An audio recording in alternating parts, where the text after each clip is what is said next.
So welcome everybody. This is OPA Live, Saturn in Pisces. And as you all arrive, we remind you that OPA's conference Time for Technique is coming up in April. And you'll see that I'll be a speaker there. We've got a great lineup of speakers, just as we have a fabulous lineup of speakers for OPA Live today.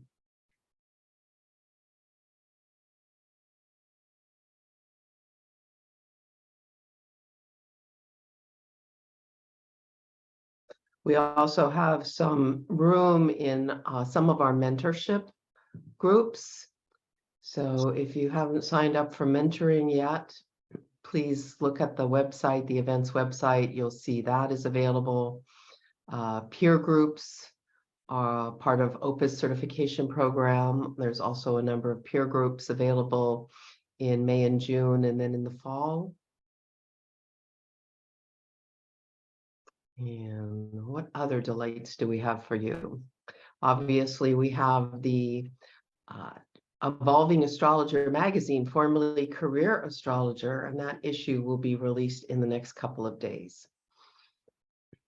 And each one of these speakers has written an article that takes their presentation to more depth and more detail. So welcome everybody. We're here for OPA Live. Any other announcements, Jeff? Think of anything? I can't think of anything necessarily. Peer group, mentorship. Is there consulting skills coming up again? We just started consulting skills Okay. a couple of weeks ago. Yeah. In a nice little time block, 3 p.m. to 7 p.m. on Fridays, which is good for Australians. So we have a full group and it's about half Australian. So that is the only consulting skills on the menu right now, but we will be setting another one up for the end of the year or early next year. We're also working on the astronomy program back online and the offering of the astronomy on a regular basis. And we're also working on a retreat, an in-person retreat for next year. So lots of possibilities for everybody. And just so you know, Anne Orderly and Roy Gillett have only one spot left in their mentorship program. So if you're interested in studying under either of them, act now. Yes, yes. Okay, so I'm thinking maybe I should stop my share and we should start to bring our first speaker on board.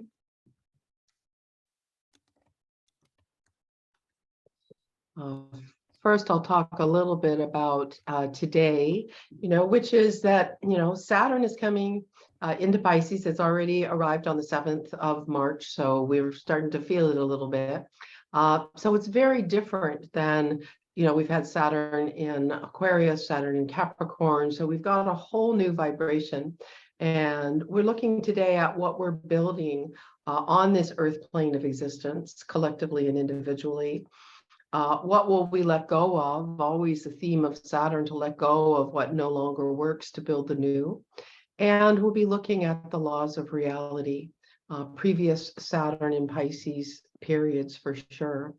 So we're going to begin today with Mallory Hasty, who is a consulting astrologer, tarot teacher, and world traveler.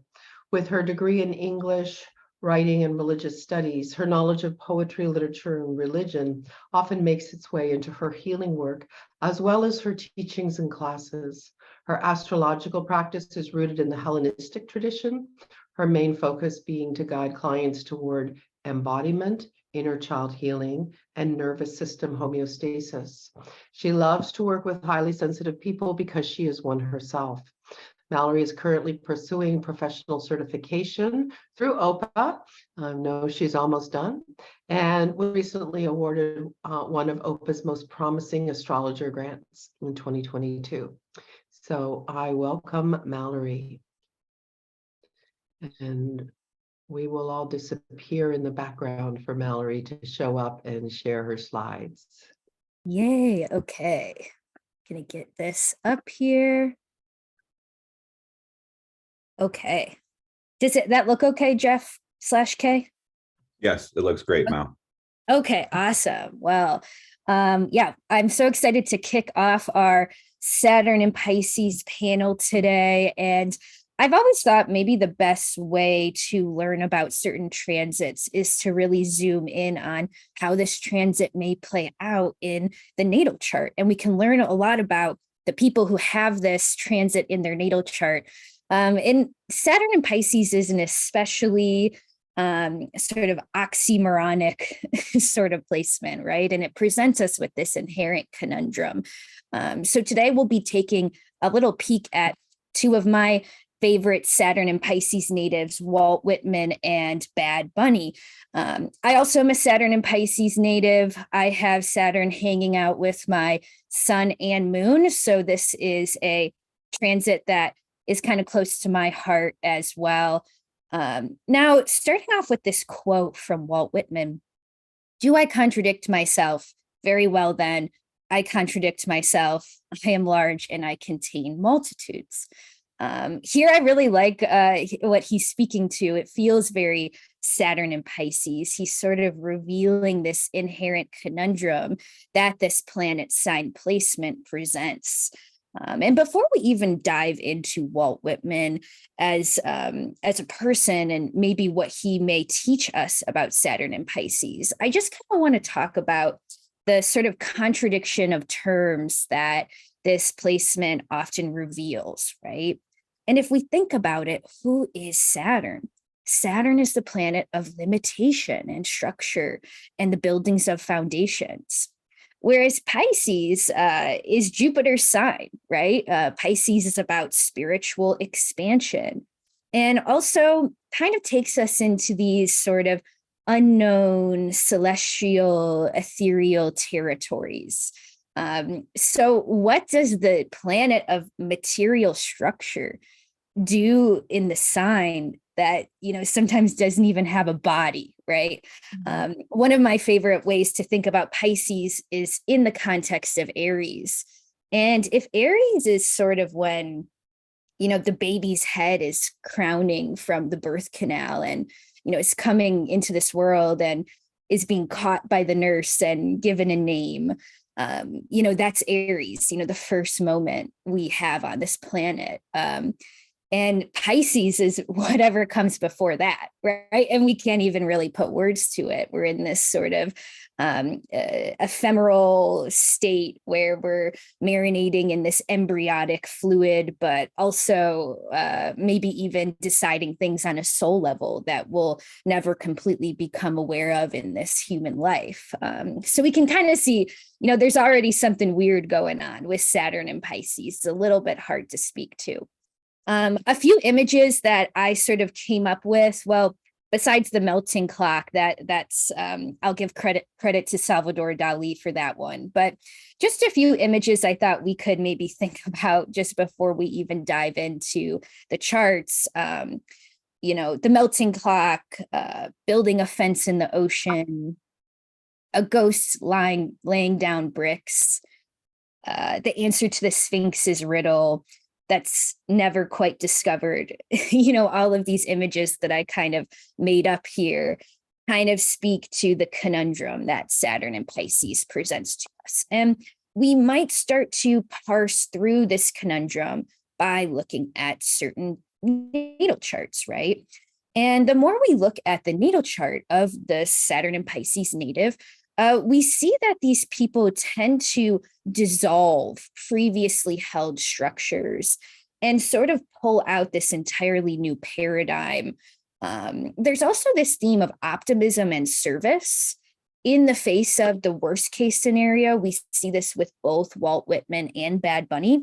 We'll talk about that a little bit more in a second.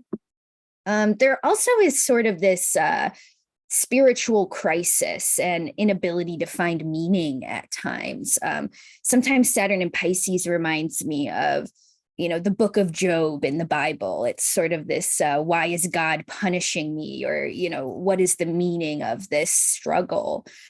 So these are some things that we might kind of look for in a Saturn and Pisces person's life, right? And we won't go too much into Jean-Paul Sartre, but he was born during a Saturn and Pisces period. We know him as the father of existentialism. And have we ever heard of a more Saturn and Pisces concept than existentialism, right? So life begins on the other side of despair, he said, which actually kind of becomes true in a lot of ways for Walt Whitman. And we all know Walt Whitman as a famous American poet, maybe even one of the most famous American poets. What I find interesting is this sort of Saturn and Pisces structure becomes really important. Even in Walt Whitman's childhood, this sort of dissolution of previous structures and structures becoming other things and freeing themselves. Walt Whitman was born in 1819, about 40 years after the American Revolution, right? So this idea of the founding fathers and America's new democratic structure is at the forefront of his mind, even in childhood. And what's funny is Walt Whitman had a handful of brothers, and some of his brothers were actually named after the founding fathers. So he grew up, playing ball with Thomas Jefferson, George Washington, Andrew Jackson, right? So, this sort of revolutionary spirit, this freedom of structure that America is going through as a whole is sort of at the forefront of his mind, right? And as he kind of grows into his early adulthood, Walt Whitman works as a teacher. He works in journalism. Ultimately, though, now, as we study him as one of the most famous American poets, we call him the father of free verse. Okay, what does that really mean? We'll go into that in a second. But I think it's funny that we know Walt Whitman as the father, him having this Capricorn midheaven ruled by Saturn in Pisces. So his legacy has to do with this Saturn and Pisces messaging, which does have to do with freedom from this previous imprisonment of structure, right? Now, something that we might not understand about, the history of poetry or what kind of stuff Walt Whitman was reading when he was growing up. But before Walt Whitman started writing in free verse, most poetry had this very strict Saturnian structure, right? So I'm giving people flashbacks to like high school English and your English teacher yelling at you to, scan this Shakespearean sonnet here. But just to kind of make my point, I wanted to show, what was poetry like before Walt Whitman? It had a rhyme scheme. It had a certain number of syllables in each line. We know the Shakespearean sonnet, for instance, has this scheme A, B, C, D, C, D, E, F, G, G, right? That feels pretty Saturnian to me. Like you have to follow this certain structure in order for the poem to sound right and for the rhyme to sound correct. So I'm going to read this first stanza kind of like an English teacher would, so you can hear the sound and what we would call iambic pentameter. Shall I compare thee to a summer's day? Thou art more lovely and more temperate. Rough winds do shake the darling buds of May, and summer's lease hath all too short a date. Okay. So again, this is the kind of poetry Walt Whitman's marinating with as a young student. And then, come his first Saturn return, he's 29, 30 years old. He starts writing Leaves of Grass, which is this entire book of free verse poetry. Again, what does that really mean? Walt Whitman isn't writing in iambic pentameter. He's not writing in a certain rhyme scheme. And again, we might take this for granted in 2023. Most poems we see are not written in, Mary Had a Little Lamb, sort of rhyme scheme, right? But this was weird. What Walt Whitman did with poetry was very strange for his time. And he even kind of makes fun of it in this Song of Myself 52. The spotted hawk swoops by and accuses me. He complains of my gab and my loitering. I too am not a bit tamed. I too am untranslatable. I sound my barbaric yap over the roofs of the world, right? So he kind of calls his own poetry barbaric because he knows it sounds weird, right? And I think this kind of goes back to his midheaven being ruled by Saturn and Pisces. He's kind of this weirdo, a little bit isolated in what he's trying to do, which feels very 12th house. He also spends a lot of his poetic career speaking to the grief of American society.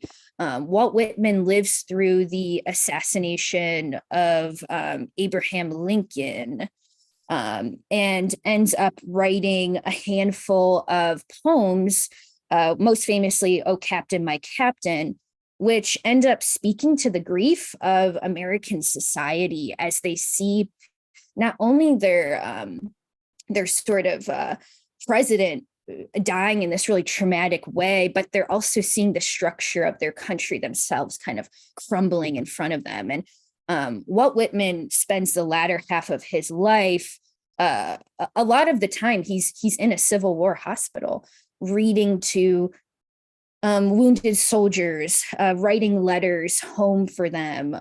He sees these really disparaging images of, soldiers without limbs. And going back to his 12th house, Saturn and Pisces, is 12th house the hospital? Yeah, he's spending a lot of time in the hospital, right? But also it's more of this Christ-like surrender that he's having in the latter half of his life. I have here, "For every atom belonging to me as good belongs to you." It's this experience that kind of teaches him that he isn't that much different than these soldiers who are wounded in the hospital. And he also doesn't feel that he's much different than a leaf or a blade of grass, hence his book of poetry's name, Leaves of Grass, right? So he teaches us a lot about what Saturn and Pisces person perhaps does with not only the dissolution of poetic form, but also how he uses poetry to speak to this country that's sort of freeing itself from the chains of different imprisoning structures, right? As to me, I know nothing else but miracles. Sounds like something a Saturn and Pisces would say. Okay, so my next kind of guinea pig here for Saturn and Pisces is one of my favorite musical artists, Bad Bunny, born Benito Antonio Martinez Ocasio in 1994. If you don't know who Bad Bunny is, he's a Puerto Rican musical artist, and a really popular one in that he in 2022 reached 18.5 billion streams on Spotify. He is Spotify's top artist for the third year in a row, and the first artist ever to have these statistics. So I find that kind of interesting. Like, he's even beating out people like Taylor Swift or Beyonce. And what he's doing with his music kind of evokes Saturn and Pisces in a really important way. And also, by the way, I just love this picture of him on the red carpet in this sort of trench coat suit. And then he has like these pearls and this sort of fancy hairdo, and his nails are painted. Like, this just feels like the mascot of Saturn and Pisces, this sort of like business person who's this has kind of queering their outfit in some way, and here we can see Saturn and Pisces and Bad Bunny's natal chart. This birth time isn't exact, but here I have him as a Pisces moon conjunct Pisces Mars, conjunct Pisces Saturn, and also a Pisces sun. Okay. And remember, Walt Whitman comes into this world being birthed into this structure of this new America. Now, when it comes to the structure that Bad Bunny started his life in, he's born in Puerto Rico.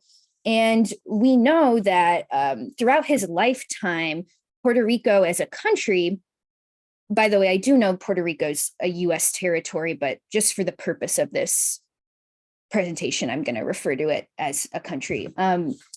It's he's growing up in the midst of the Puerto Rican debt crisis, bankruptcy, countrywide electric shortages. This picture you see behind him is a picture of the Puerto Rican power grid, which has had many, many different problems, especially since 2017 during Hurricane Maria. So there's this sort of deteriorating public structure that Bad Bunny is seeing in his lifetime. And one of his most popular albums, Un Verano Sin, which is the album that just won all of these awards at the Grammys, he kind of makes this love song to Puerto Rico and its people within this album. And at the same time, it's such a Saturn and Pisces album because it challenges the structure of Saturnian or the structure of Spanish music itself, much like what Walt Whitman did with freeing the verse. Bad Bunny's kind of freeing Spanish music. And in this album, we can find anything from reggaeton, EDM, salsa, merengue, pop, rock. Specifically, my homework for the listeners is to listen to these two songs from the album, Después de la Playa and El Apagón. Sorry, my Spanish pronunciation isn't very good. I like those two songs because they really speak to the way Bad Bunny is sort of even making this structureless structure out of his music. And at the same time, this album sort of makes Bad Bunny almost Puerto Rican, or the Puerto Rico's icon, or this idol of optimism in this very kind of depressing time for the country and this time of struggle. These people are experiencing blackouts on a weekly basis. Electricity and certain public services are entirely deteriorating. And instead of the government being the thing that says, okay, like we're going to get through this, we can do this, it's actually this album and Bad Bunny being the icon of Puerto Rico's optimism at this moment. And Bad Bunny himself, he gives a lot of his money towards Puerto Rican efforts and, may actually have supported this country more than the US itself, so it's interesting. Now, recently, we see this Saturn and Pisces native kind of also challenging the structure of the Grammys.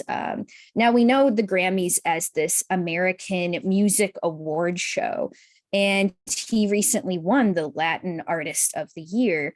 But it's interesting because if we go back to his statistics, 18.5 billion streams on Spotify, Spotify's top artist the third year in a row. Again, he's beating out people like Harry Styles, Taylor Swift, Beyonce.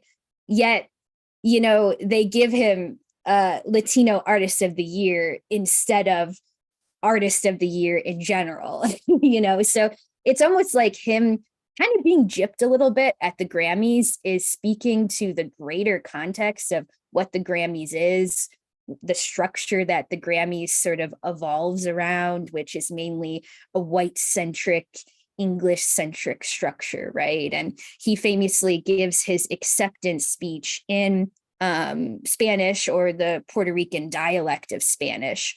And most people don't give their acceptance speech in a language other than English, which for me also kind of evokes this like probing at the structure, right? So a little snippet into the very complex lives of both Walt Whitman and Bad Bunny.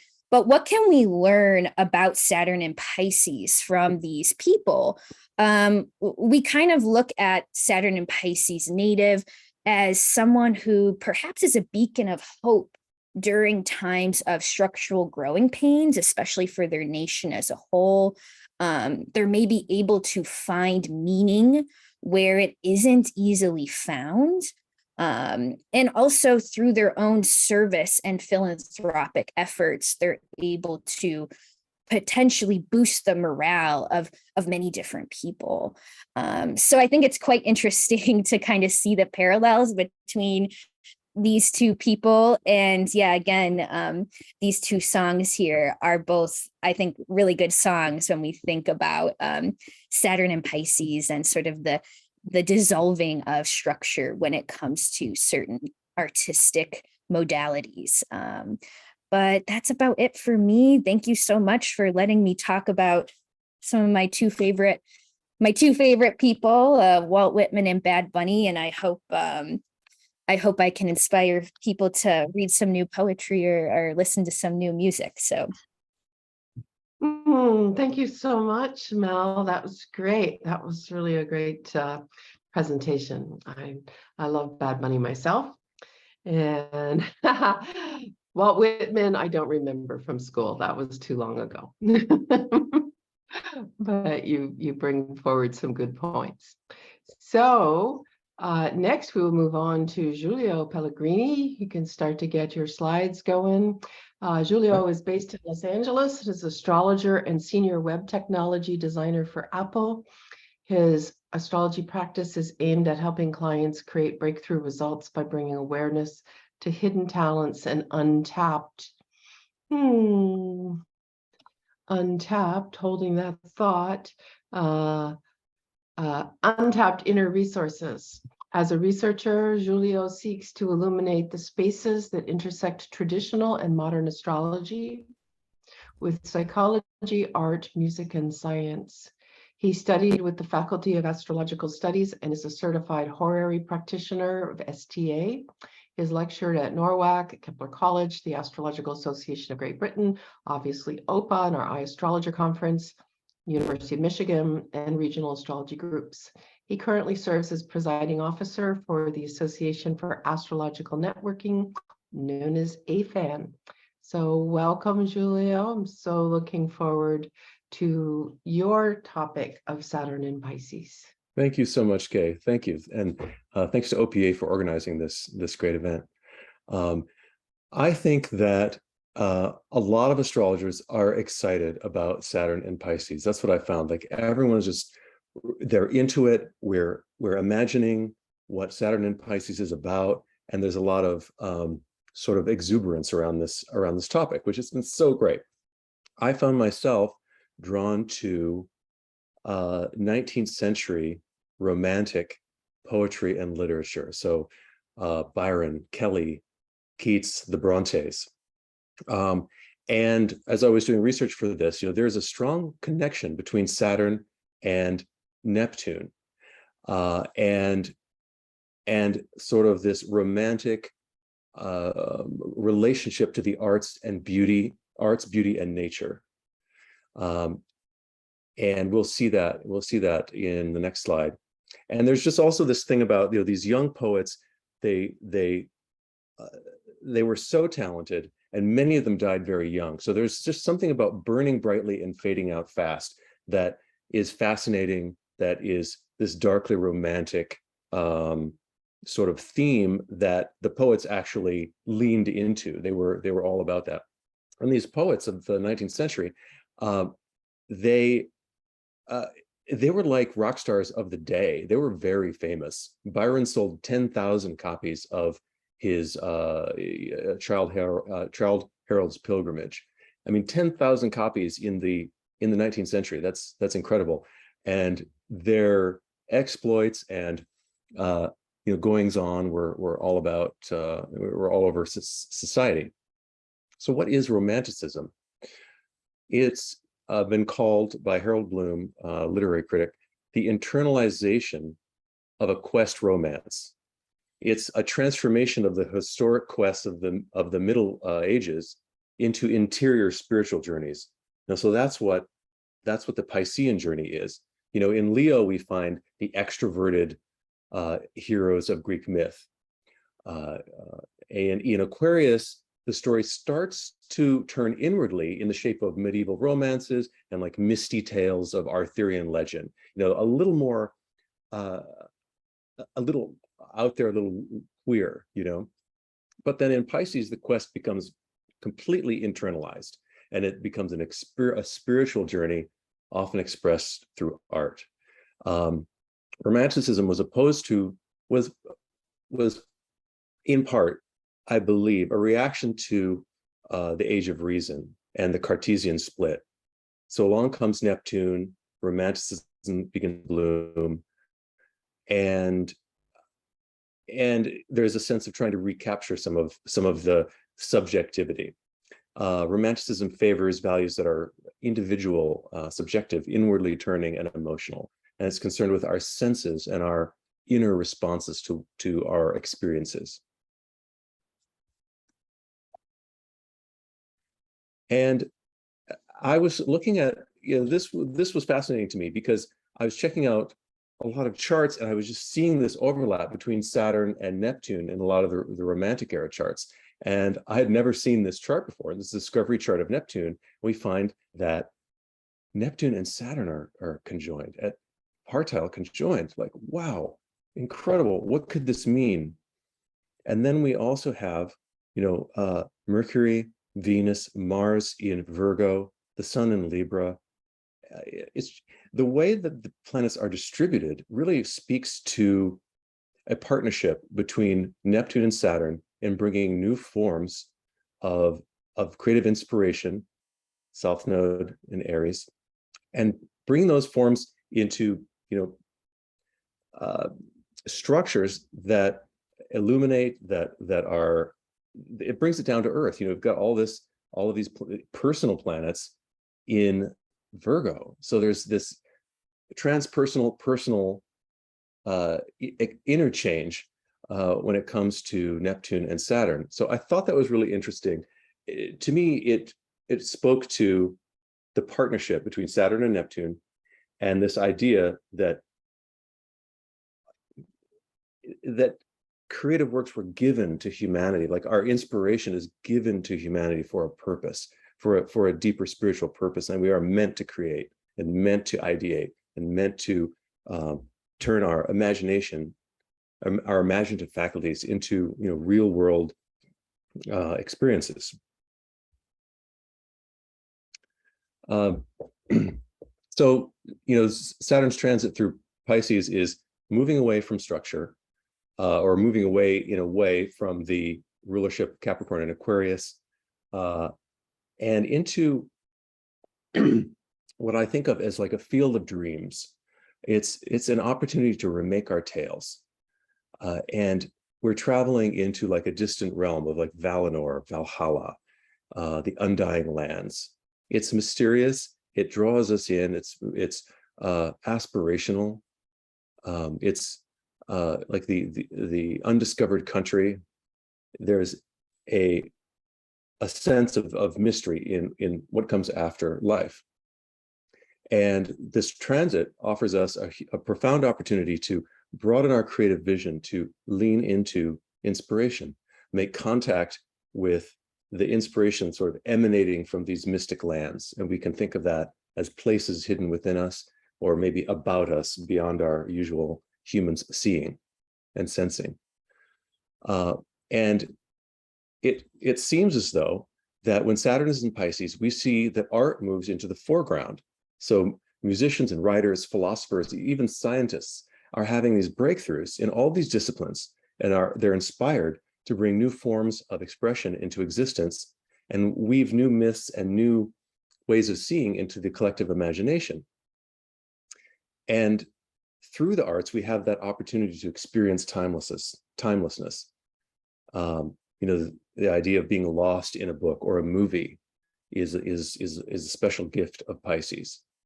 When artists transport us to worlds beyond our immediate comprehension, giving us opportunities to cultivate empathy for situations and people that we're not familiar. Empathy and compassion. So with Saturn and Pisces, we have a chance to leave our a priori understanding and gain an insight into the connectedness with all of life. And that is profoundly activated at this time. And so if we look at the symbolism of Pisces, it's two fish swimming in opposite directions. So already we know there is some tension there. They're at cross purposes with each other. We have one swimming towards the light of day, the other into consciousness and intelligence. The other swimming into chaotic night, into entropy. But for any creative work, there needs to be that element of entropy, of chaos, or else you get the same thing over and over. So these forces work in tandem. When we get to Pisces, it is often considered, the zodiac can be thought of as a spiritual journey, progressing in increasingly complex steps. And so by the time we get to Pisces, there can be a lot of psychic debris, karmic debris that need rebalancing in the psyche. And this Piscean process represents an integration, a process of integration. And that process of integration leads to a widening of our sense perception and what I would call like direct knowledge. So you get like a beam of light, some inspiration. You're called to write the song, paint the painting, whatever it is, whatever your artistic modality is, you receive and expand your consciousness. And but this process, because of this psychic debris, because of the karmic influences of our past, this is not always an easy process. It's actually a very, very difficult process. And we see that in the mood swings of Pisces and the extremities that sometimes accompany this sign. And it's interesting because, Saturn and Pisces has coincided with several upheavals. So let me see if this comes up. So we find, move this thing out of the way, that Saturn and Pisces coincided with the storming of the Bastille and the beginning of the French Revolution, with a mutiny aboard the Russian battleship Potemkin that ended up being the catalyst for the Russian Revolution, and then the beginning of the Spanish Civil War was Saturn and Pisces. So what it appears as though that what was bubbling under the surface what was formerly simmering under the surface begins to breach the surface and break through. So we find that that Saturn and Pisces can lead to these upheavals, possibly due to the dissolving of the structures that came before, and the emergence of deep emotion, of anger, and of whatever was suppressed in the psyche.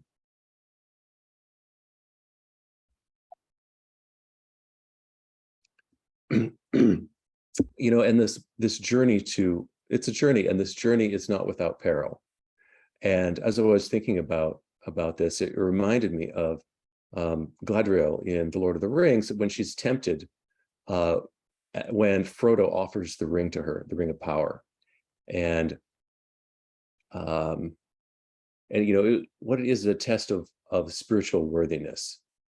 And so it's not the same test as the Leo challenges or the Aquarian challenges. It's a test of spiritual purity, of spiritual fortitude in the face of fear. It's really about mastering of fear and loss. And just to give an opposition to this, imagine we have Jupiter and Pisces. So what's the difference between Jupiter and Saturn and Jupiter and Pisces? Well, Jupiter and Pisces, the way is clear. There's no dragon. There's no Balrog to confront Gandalf, on the bridge of Khazad-dûm. They just cross.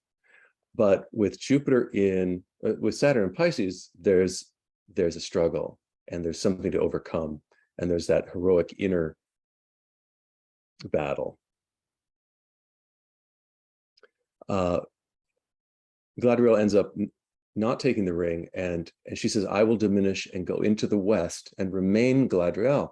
She individuates. She stays true to herself and her own inner voice, and she's able to cross, the rainbow bridge, as it were, into Valinor. I'm mixing a lot of different mythology here. Okay, let's see here. So there are perils on this journey. One of the perils is, one of the classic Piscean perils is self-sacrifice. And this from Somerset Maugham, I want to read it because it so illustrates self-sacrifice and the glamour of self-sacrifice. I only wanted to suggest to you that self-sacrifice is a passion so overwhelming that beside it even lust and hunger are trifling. It whirls its victims to destruction in the highest affirmation of his personality. The object doesn't matter. It may be worthwhile or it may be worthless. No wine is so intoxicating, no love so shattering, no vice so compelling. When he sacrifices himself, man for a moment is greater than God. For how can God, infinite and omnipotent, sacrifice himself? At best, he can only sacrifice his only begotten son. In Pisces, we stand on a razor's edge, as it were, between beauty that perhaps pierces the heart and that at times can be felt as unendurable suffering. And this can come across like addiction, depression. It's an outward search for union with the divine. And right now, if you have planets in Pisces, or if you're getting hit by this transit, this may bring a darkness to your perceptions, or your inner dialogue, and it might be a little more difficult to see beauty in the world, and to hold on to the places that you've normally gone for inspiration, intuition, and grace. It may be a time for you to expand your venues and do a little searching and renewal in terms of where you find inspiration.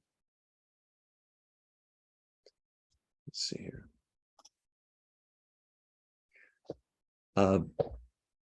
Saturn is a sign of structures and boundaries, but Pisces has very little of that. So what do we find here? At first, these two seem really antithetical to one another, and they really are. But they both share a few things in common, and one of them is endings. And ending gives us a chance to grow into a new direction.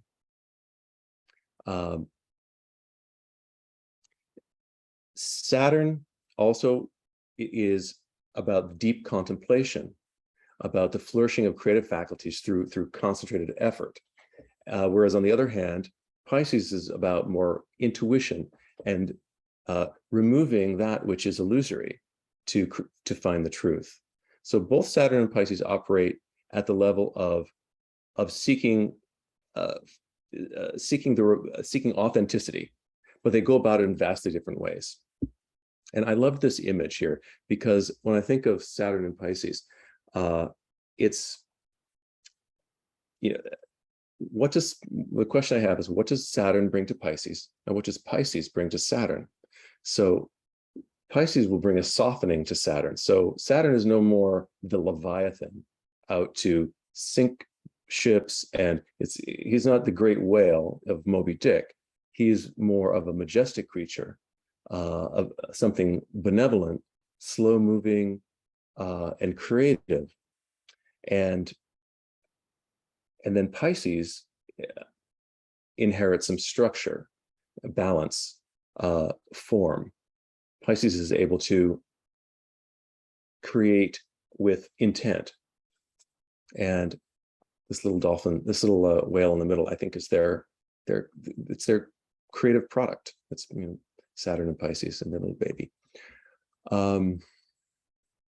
So one of the things that I believe Saturn and Pisces can lead to is this sense of flow, but it takes some work. So, and flow is Mahali Chiksent Mi Hai.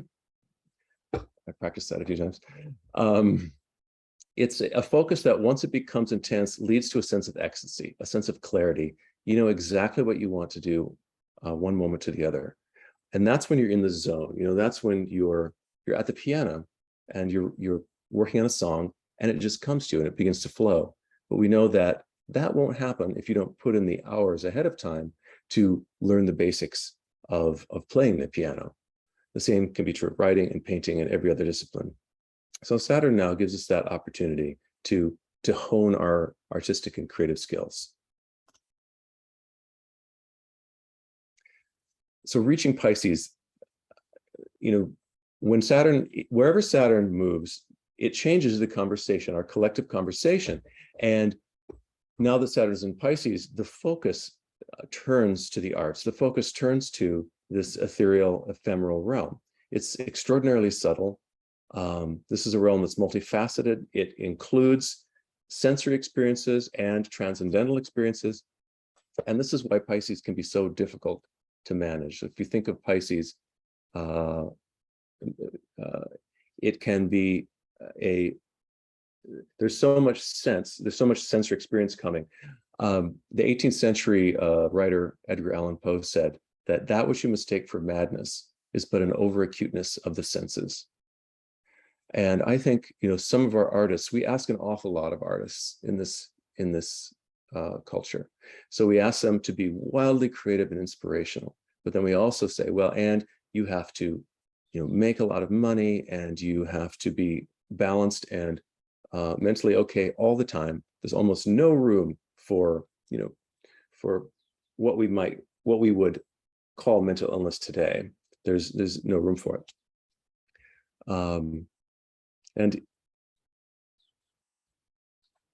this is the realm of dreams, so it's a realm of dreams and an inner voice that is calling you to take some action. And the reason is that we're at the very last stage in a cycle, and now the veil is very thin. So when we get to Pisces, the veil between the soul and spirit becomes very thin, and that inner voice gets really loud. And so you have someone like, oh, whoops, I've got this edit more here. Oh, too late.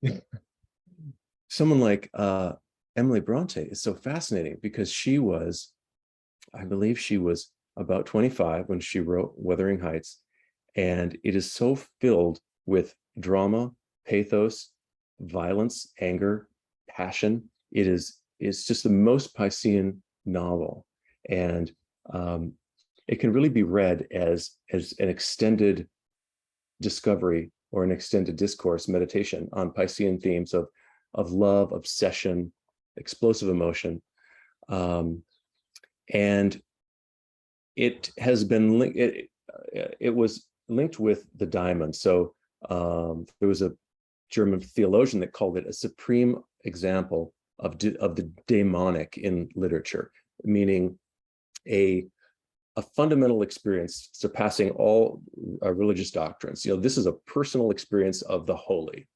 And Emily Bronte wrote this very quickly over one summer in a sheltered community in Yorkshire. And after it was revealed that she was the author, there was a lot of questions about how could someone this young and inexperienced write something so vulgar, they would say, in the day. And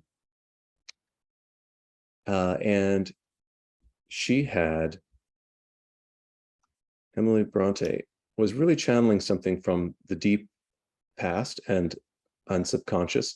Saturn in Pisces, Chiron and Pluto in the fourth house, and then she had the capability, just like the Neptune discovery chart with those planets in Virgo. She has planets in Virgo, so the ability to take what she imagines and bring it into the world. And I'm so obsessed with her right now. I'm obsessed with the spirit of her about us and around us. I feel her presence for some reason. And this leads me to a question, as we are getting into Saturn and Pisces, who are you taking counsel with? Who helps you see into the soul of art? Who are your ancestors of spirit? Who's reaching out to you? Mine are like Emily Bronte, some of the romantic poets, Marsilio Ficino, they're my like council of advisors that I keep with me and hold me close. And so I invite you to take this time with Saturn and Pisces to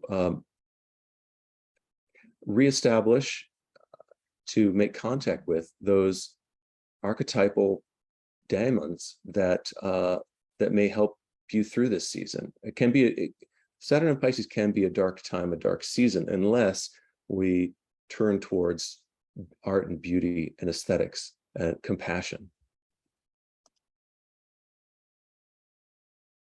And I think I covered this, so I'm going to skip right over this.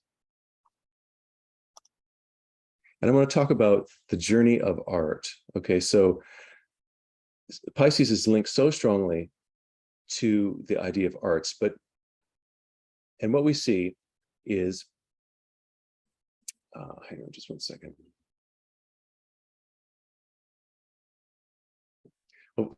We often think of aesthetics as simply how things look, but aesthetics actually speak to a deeper experience. It's a divine harmony and a recognition of goodness. So if we take Taurus, for example, Taurus is the painting and the mosaic. It's lusty and sensual and tactile and immediate. So we can see a painting and appreciate it, or we are painting and we have the action of doing so. It's about being in our body.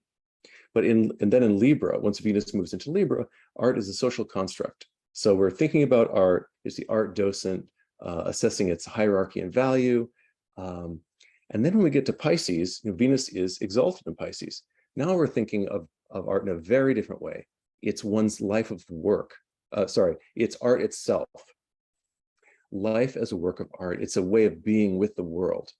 The art goes inside. And in Pisces, we leave behind, Cartesian notions of being the thing that thinks. And we have the opportunity for a healing, for seeing ourselves and the world as an interplay we are an expression of the world and the world is an expression of us. And that's the domain and experience of art. And I say art because we could say fantasy or imagination, but in art, there's always this transcendent quality. It's very difficult to achieve and sustain, and that's exemplified by the union of Saturn and Pisces. Let's see here. So Oscar Wilde said, beauty is a form of genius, is higher indeed than genius, as it needs no explanation. It cannot be questioned. It has the divine right of sovereignty. And in this way, we can find the divine in a work of art, in a piece of music, in a cathedral, in architecture. Aesthetics are much, much deeper than simply how we look, and we don't have to be told the value of it. Let's say Chopin coming out of a window as you walk down the street can hit you in a very different way than seeing it in a concert hall. It doesn't matter how or where you are touched. It only matters that you are touched.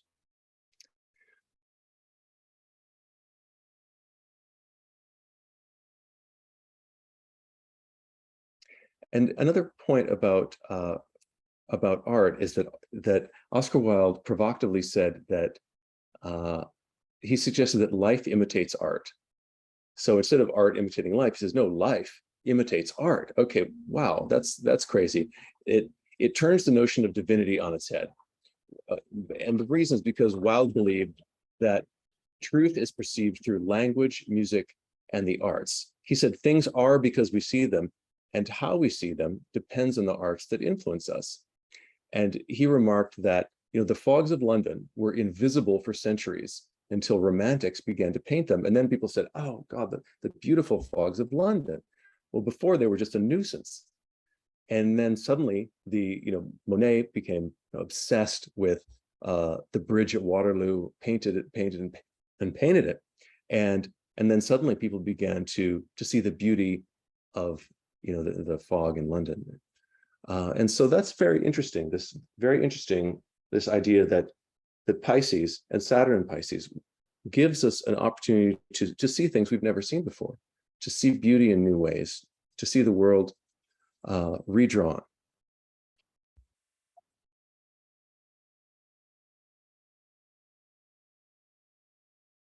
And was looking at just some people with Saturn and Pisces, and I find some interesting, an interesting character or quality about them all. They seem to have, let's say, Yves Saint Laurent, you know, or Shirley Bassey, Alan Cumming, you know, Emily Bronte. They all have this dark glamour, this dark, exuberant glamour. It's as if there is just a tinge of sadness to their personalities, but they're so enchanting. And they're able to somehow meld the two worlds of of being human and all that requires, while also helping us to see beauty in the world. And I thought this was really interesting that Las Vegas, the chart for Las Vegas, has Saturn and Pisces, and that just seems perfect. You know, that's that dark glamour, that illusion, the heaviness that you can find in Las Vegas, but also the fun, also the frivolity and the laughter. So what this leads to is this idea that I think I've covered it, just that as you get into Saturn Pisces, allow it to expand your sense perception, allow it to unfold the world in more beautiful ways, and allow it to help you see things that you've never seen before. Thank you.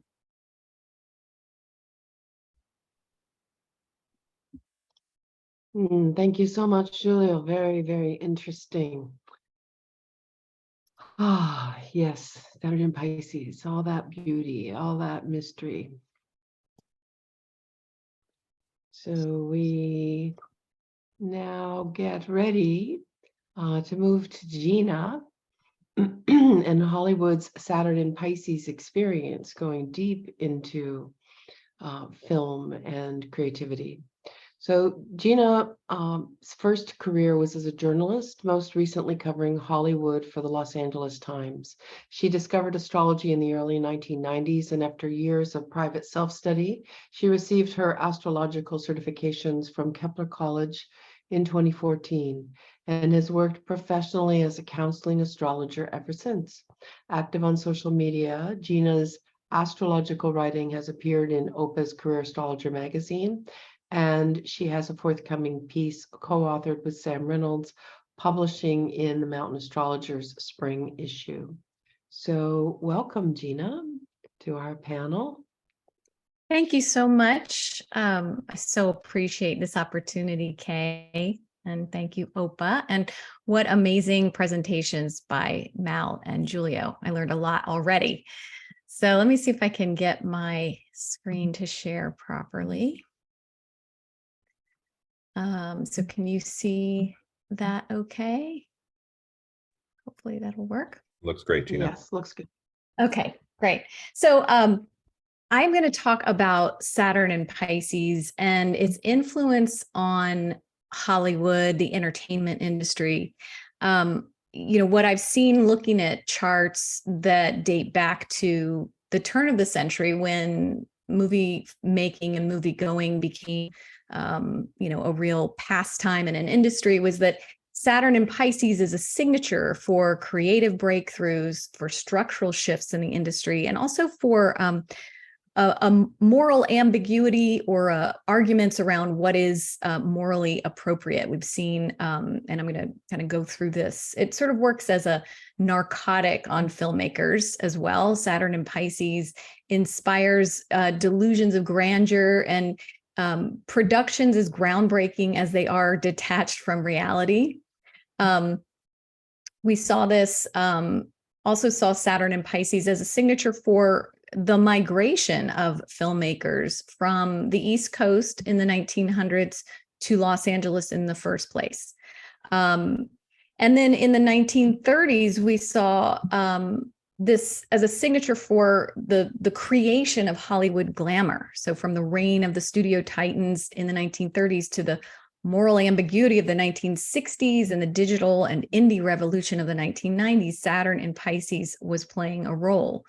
We also saw that movie going as a pastime crested and crashed with every Saturn in Pisces transit, but the mind-blowing creative breakthroughs of these periods always lured audiences back. And we'll talk about that a little bit more moving forward in the slides. So as we move through this version of Saturn in Pisces, we're already seeing some signs of how it's going to manifest in the industry itself. First, we have a looming writers' strike.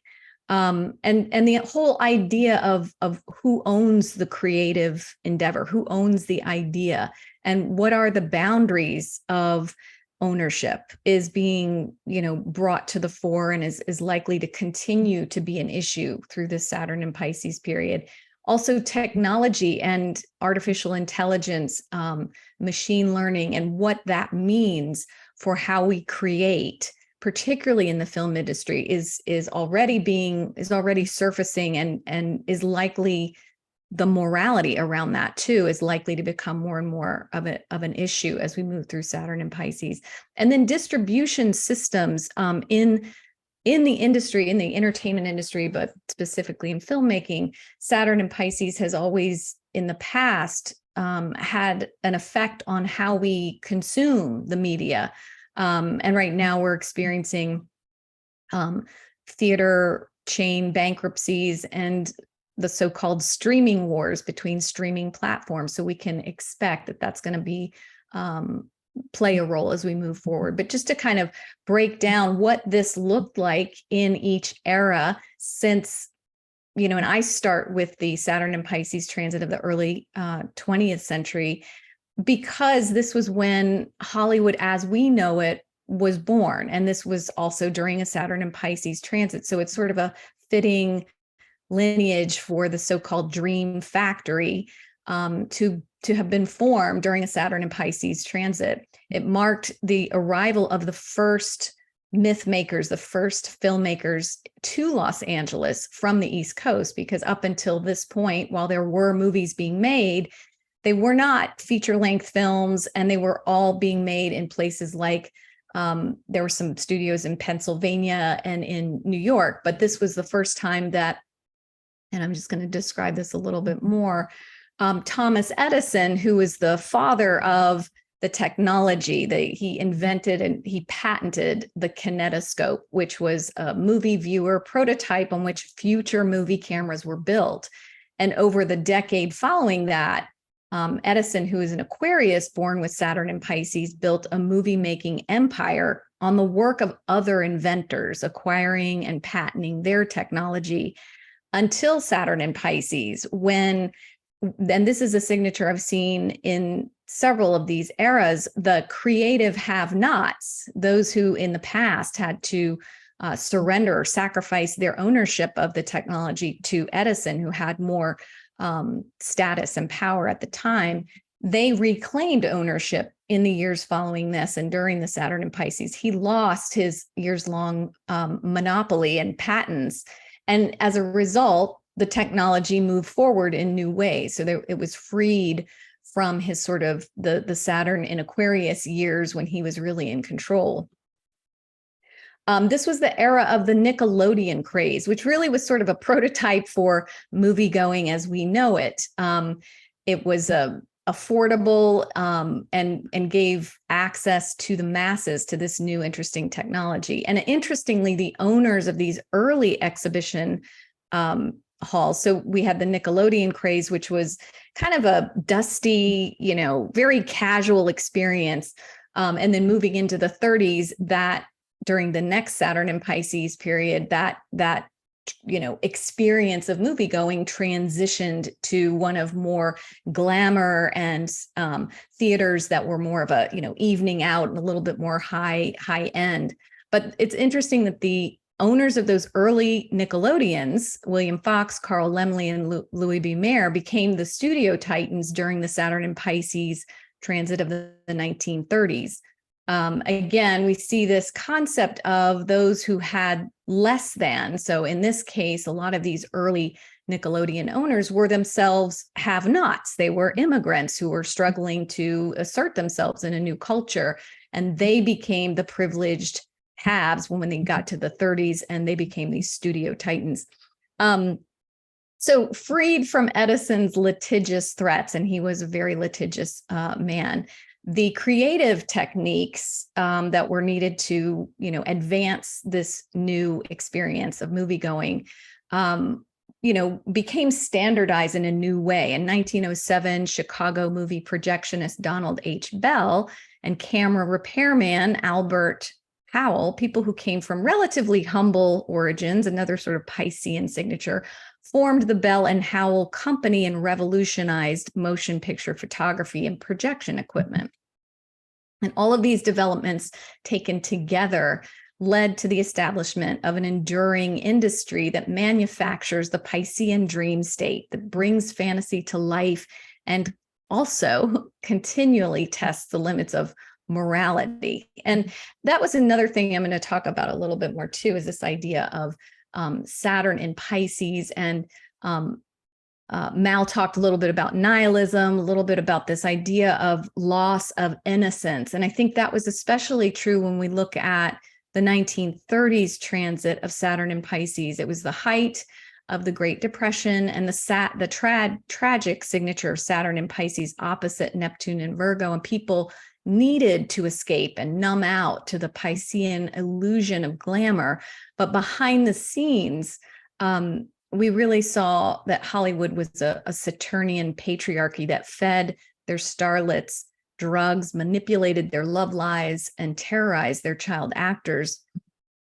This was while the industry was presenting itself as, morally concerned, because at this time, the so-called Hays Code, which was actually developed before Saturn in Pisces, but wasn't really enforced until Saturn transited Pisces. They were trying to crack down on what they saw was too much drugs, sex, and violence. And as we'll see in the future Saturn and Pisces transits in the 60s, particularly, the whole concept of innocence lost is reflected in the way the studio executives treated their actors and workers, but also in the themes of the movies themselves. So in the 30s, it was about trying to correct perceived immorality by enforcing the Hays Code and limiting these on-screen depictions of behavior that, frankly, were taking place behind the scenes in the studio systems. And Louis B. Mayer, he was sort of the biggest studio titan of the age, had been an impoverished Russian immigrant who became the king of Hollywood, was also nicknamed the Monster by Elizabeth Taylor. Even though he considered himself a father figure to these starlets, particularly famously Judy Garland, he also sexually assaulted her as a teenager and arranged dates and marriages for these young girls. So it speaks again to this concept of corrupted innocence during the Saturn and Pisces transit, and how clear that is in movie making in the industry. And in fact, that the entire industry dissociated in Piscean way from the fact that the adults were violating these sexual boundaries and boundaries of all kinds. Let's see what else I want to say. So the other thing I noticed as a signature during, Hollywood's Saturn and Pisces transits is the technology advancements and creative breakthroughs are really clear. One of them in the 30s was the Eastman Kodak Company releasing Kodachrome film, which allowed for more enduring color realism in movies. Creating making that dream and making that fantasy experience and the ability to lose yourself in the film a lot easier. And this was this had a very lasting effect on the industry. Another signature for this transit is animation seems to get elevated each time Saturn is in Pisces. So the first time would be when Disney, two of Walt Disney's most innovative and successful films were influenced by this transit. The first was Snow White and the Seven Dwarfs. The second was Mary Poppins, which melded animation and live action and debuted new special effects. But we saw in the 30s, animation elevated from a lowbrow art form to a full-fledged box office draw. And there were new techniques used, but it did not come easily. And this is another signature for this transit with filmmakers. They have this vision, right? This huge vision that is tested to its limits. And Disney was doing something that had never been done before. And it took him a lot longer and it was a lot more expensive. He had to mortgage his house and then to finance the film, and then still needed an extra loan to finish it. There's this quality we see in a lot of the films that were iconic or established a legacy for that filmmaker. We notice those particular films are either over budget, take a lot longer, are, the auteur themselves develop this sort of God complex while doing it. In the 60s, this was an incredibly dynamic period in the culture where all kinds of social norms were challenged with the battle for civil rights and the hippie movement. And at the time, Saturn in Pisces was opposite that Uranus-Pluto square. And the film industry sought to reflect the societal the Uranus-Pluto conjunction. So there was this societal breakdown happening, and the films of that era reflected it.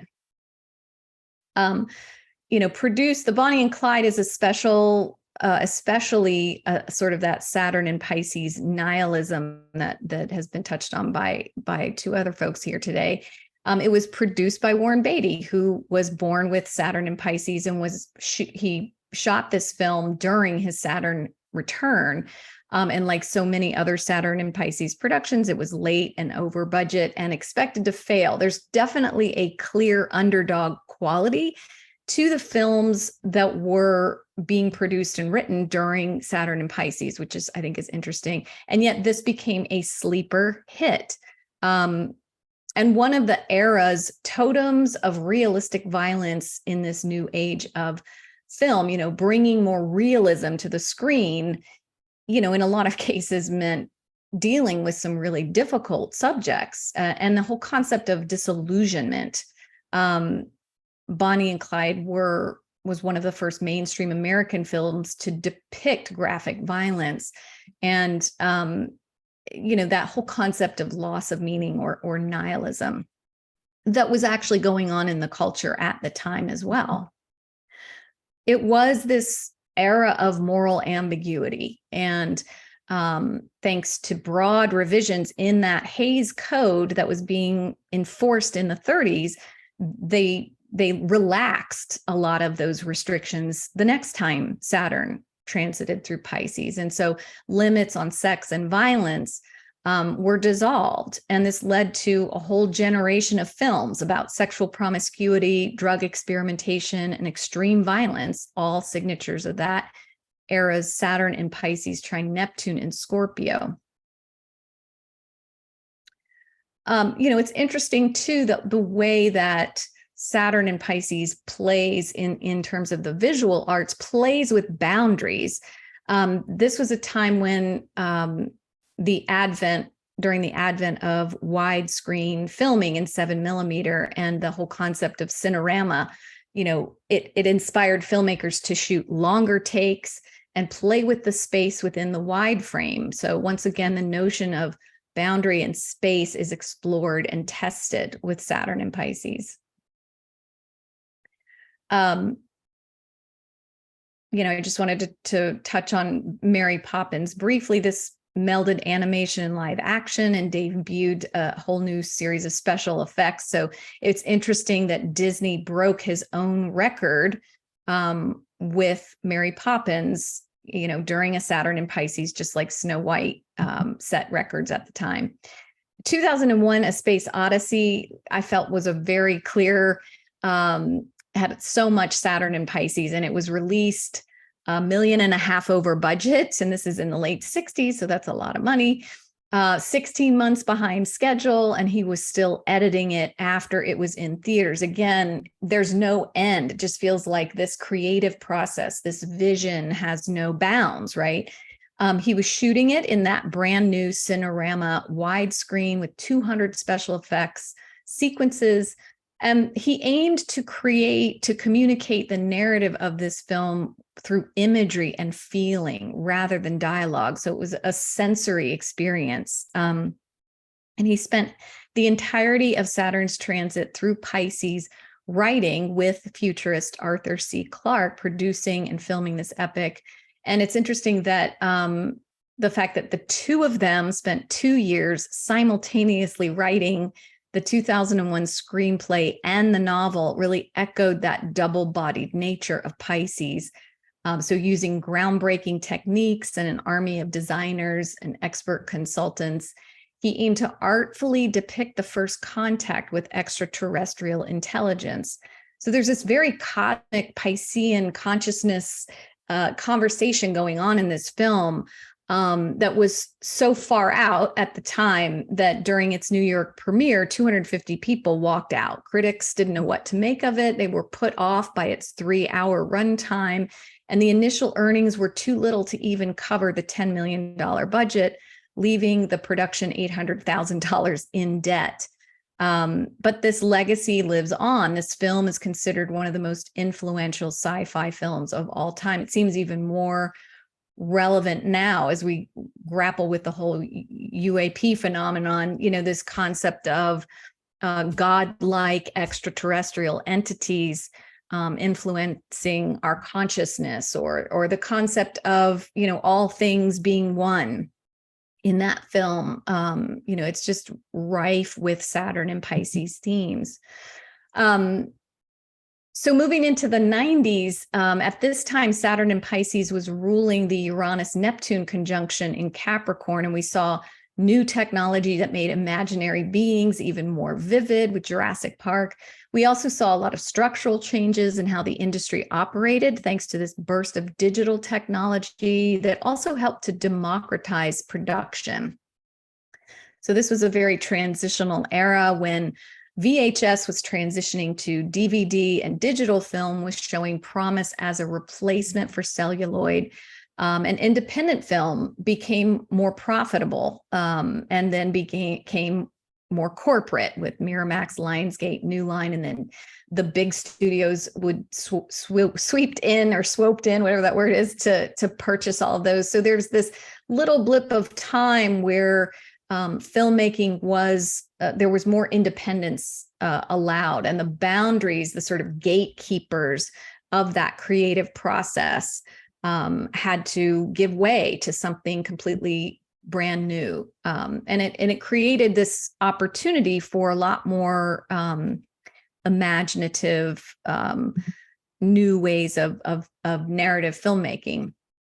And I'm going to talk about Pulp Fiction in a minute, but I couldn't help but mention that Waterworld was filmed during the Saturn and Pisces, and it was a historic flop. Its water itself became the corrective to Costner's excess. He lost an extravagant floating set to a hurricane and nearly drowned during a squall, and it was the most expensive film of its time. And Steven Spielberg released Jurassic Park in June '93, a film that for the first time featured lifelike computer-generated creatures that shared the screen seamlessly with actors. And again, there's this this idea of making the fantasy, more real, making that concept of cohabiting with dinosaurs look like it's possible. And this was a pivotal moment in filmmaking because, Spielberg himself said it was going to change everything for all of us. the way that computer generated filmmaking was changing our experience of the movie going experience. The ability to lose yourself in the fantasy became even easier. And, this was also a very pivotal moment for animation. So Pixar's 95 animated feature, Toy Story, demonstrated the magic of computer generated animation in a way that we hadn't seen before. It was an excruciating process, not unlike Disney's Snow White production, with only 30 seconds of film being rendered each day. So Saturn takes its bit of flesh, even as it's giving the creative breakthrough. But Saturn rewarded the effort, and Toy Story not only grossed more than 350 million worldwide, but it standardized a new technology and established a new era in animation. And so just as Saturn entered Pisces May 1993, Quentin Tarantino submitted Pulp Fiction, his script, only to have it deemed unfilmable, which is just so classic in terms of the Saturn and Pisces idea of trying to, I keep thinking of Saturn and Pisces as trying to herd cats. Okay, so like, how do you contain multitudes? How do you contain an entire universe?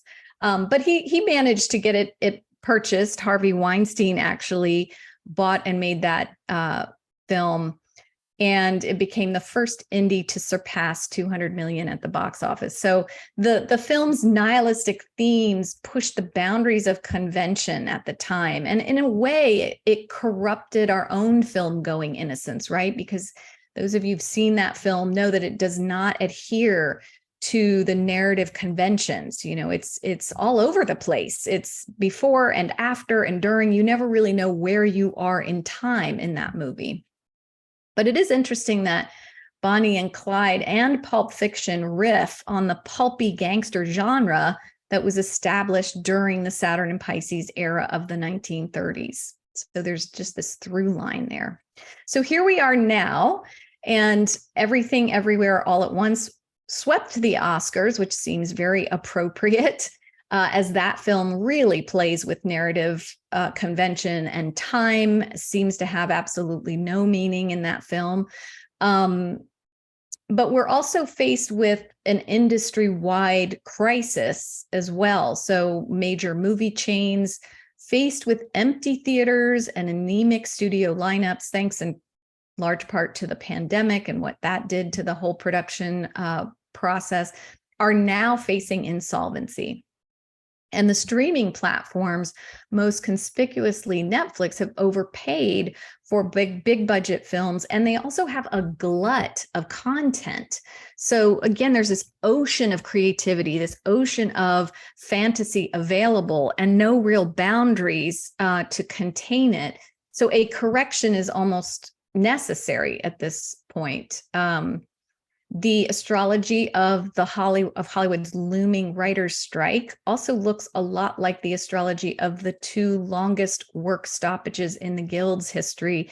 So it's very clear that lines need to be redrawn, boundaries need to be redrawn, and a correction is required for the industry to rebalance, to find some kind of new structure that's more sustaining. Interestingly, I thought two of the summer's major releases are oceanic fantasies, The Little Mermaid and Aquaman 2, while casting an African-American mermaid this time also taps into Saturn and Pisces and elevating what was once a marginalized group and is obviously still marginalized, but to a higher level, and in a way, gives more opportunity there for seeing this character in a new light. And then the whole concept of AI and what that, how that links to lost innocence is just beginning to emerge. We don't really know what AI can do yet, but we may see a greater effort to contain the effects of this new technology on young people in particular.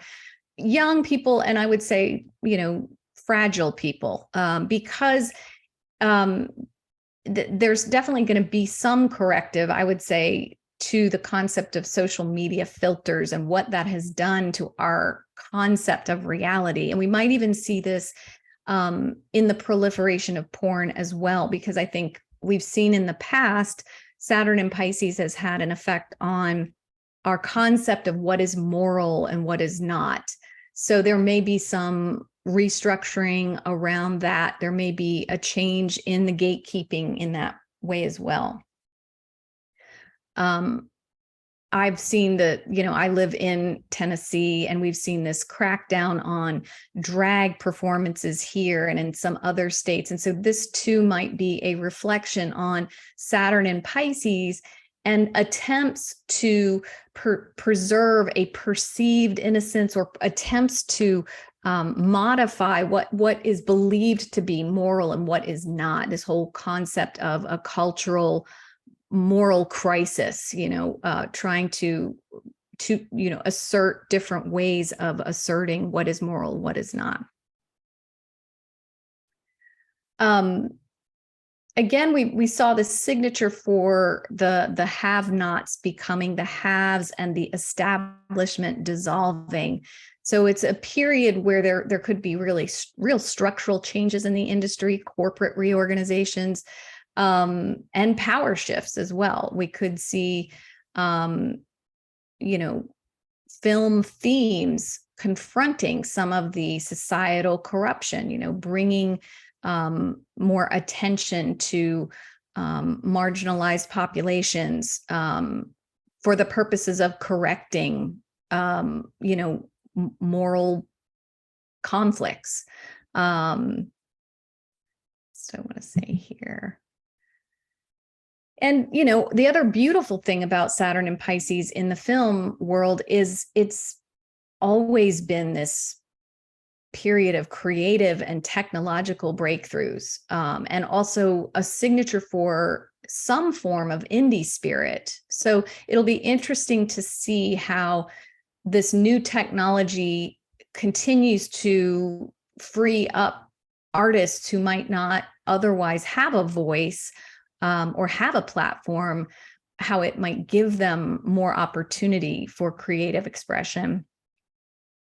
And I wonder too how Saturn in Pisces affects entertainment in a way that might somehow evolve into something that approaches a spiritual experience. Because at this point we have Saturn in Pisces ruling Pluto in Aquarius. So it feels like there's some conversation happening between these two energies, that technology and the dramatic transformation around how we experience humanity and our connectedness, and Saturn and Pisces asking us to redraw the lines of what is real and what is not. Maybe there's a way that this can help bring more humanity into the world of entertainment and help use entertainment to help us empathize with each other on a mass scale, or even neutralize years of polarization. I mean, maybe we'll get lost in our illusions. That's definitely one side of this sort of dark glamour. But maybe, we're able to aspire to the most exalted manifestation of Saturn and Pisces and bring more humanity on the screen.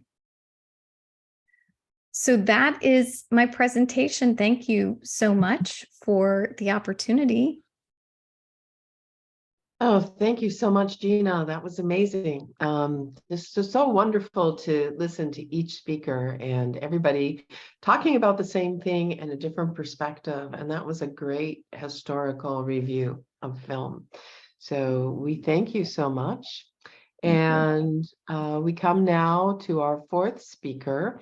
And bear in mind that at the end of Wendy's presentation, there'll be an opportunity to ask general questions, and all the speakers can talk about their opinions. So, be aware we'll have a little group discussion at the end.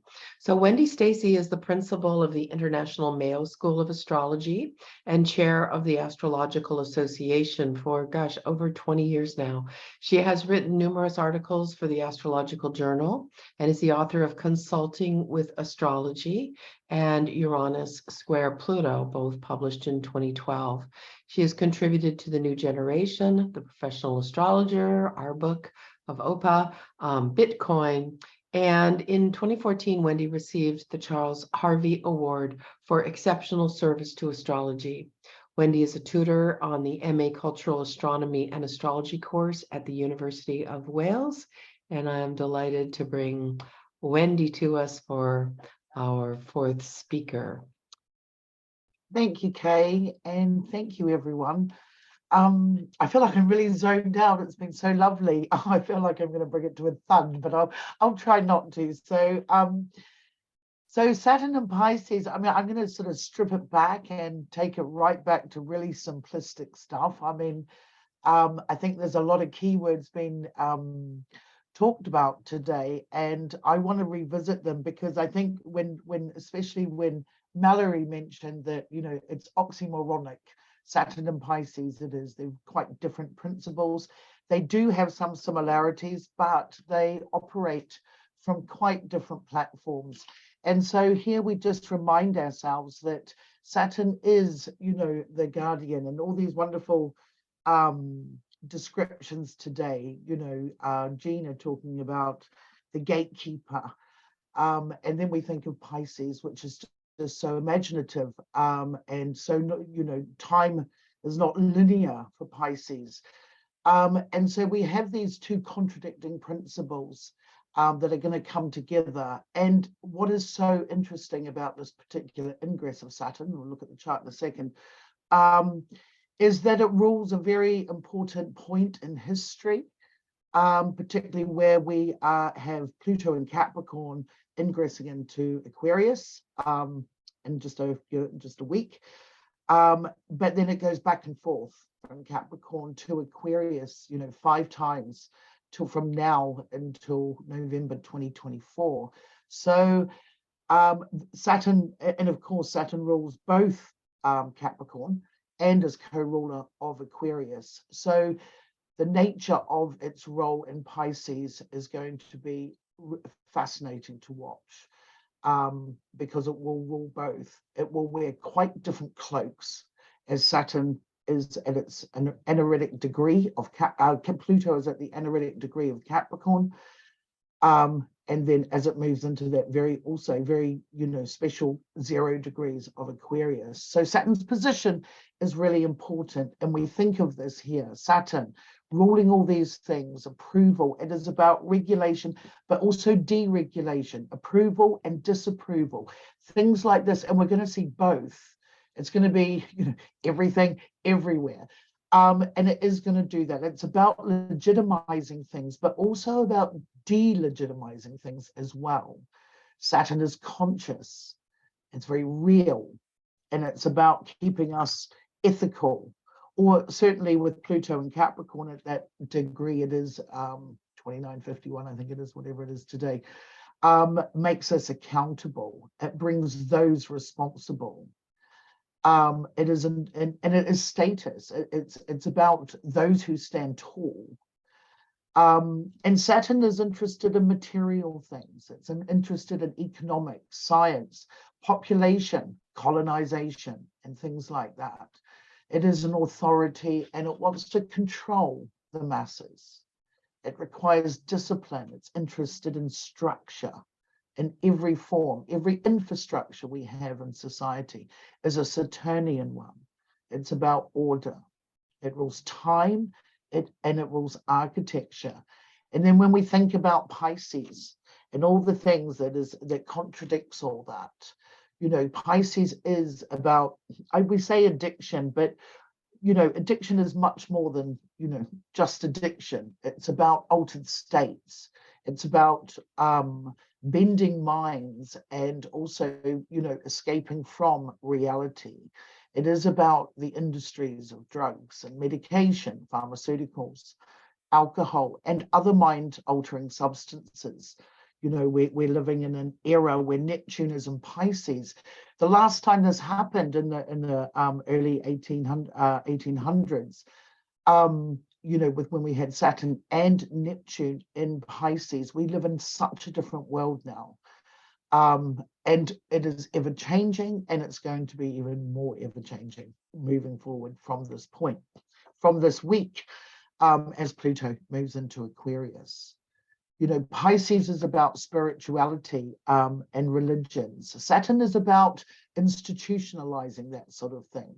So, you know, we have sort of, on one hand, Pisces being interested in things like the afterlife, as is Saturn, but Saturn wants to drill it down. Saturn wants to make it real, wants to indoctrinate, if you like. So we have a cultish theme going on with both of them. But, and Giulio mentioned the Romanticism era. You know, Pisces is romantic. And in the late 1840s, when the Romanticism period ended, under that Saturn and Pisces, with Neptune there as well. And I loved how Giulio mentioned the Brontes and Edgar Allan Poe, because that the Romanticism period sort of developed in a way that it became a dark Romanticism as well. It's things like, you know, Gothic eras were born out of that particular era. And the Brontes and Edgar Allan Poe, the sort of genre that was created out of their work too, was it was sadness and sorrow, which is very much about Saturn and Pisces.